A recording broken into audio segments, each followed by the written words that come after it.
So I was going to record this episode called When Shit Goes to Fuck. Obviously didn't want to make that the actual title because I don't think Apple would like it, but here we are. I had my beloved cat of 15 years die a couple of weeks ago. I was doing okay. As you noticed, I did miss an episode, gave myself total grace and slack for that. Totally fine, not a problem. And last night, my partner needed emergency surgery for an accident. So they're doing okay. They're going to be okay. And that's great. And I simply could not get it together to complete the wonderful guest episode that I was editing for today. So this is just me on my phone, recording just a little bit just to say, hi, I'm thinking about you. I love doing this podcast. I'm very excited to get back to it.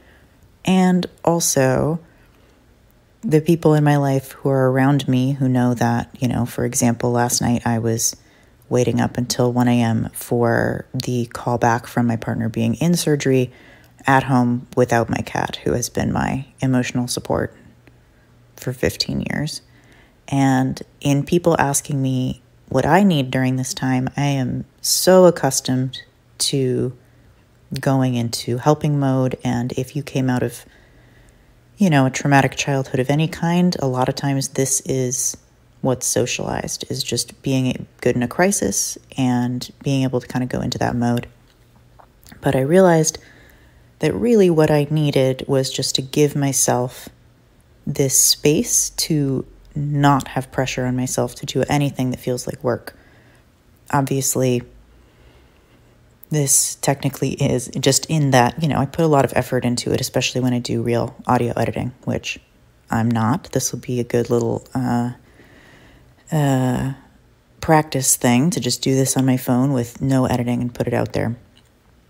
So, I will be back. And in the meantime, if you're having a hard time, and obviously these are, huge, ridiculously bad things, but I've had extreme emotional reactions to much, much smaller things in the past just because of where my nervous system was at and the level of allostatic load that I had.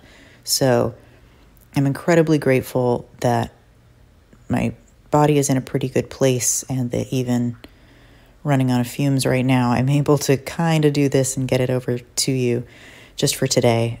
And yeah, if you're having a hard time, don't compare it and say, oh, the physical circumstantial events aren't as bad. It's about how you feel. And I am definitely at my max right now for what I can handle without tipping into, like last night was the worst anxiety I've had in a really long time. For example, just not having what I normally go to deal with my anxiety. So, yeah, thanks for being here. Thanks for listening. And I will very likely have a guest episode at you next week. And if for some reason I don't and I need another week off, I will give myself that. But that is my goal right now. And I hope you're well. I hope your loved ones are well. And if they're not, or if you're not, I hope you ask for what you need and make space for what you need. Thank you so much. And I will talk to you next week, hopefully.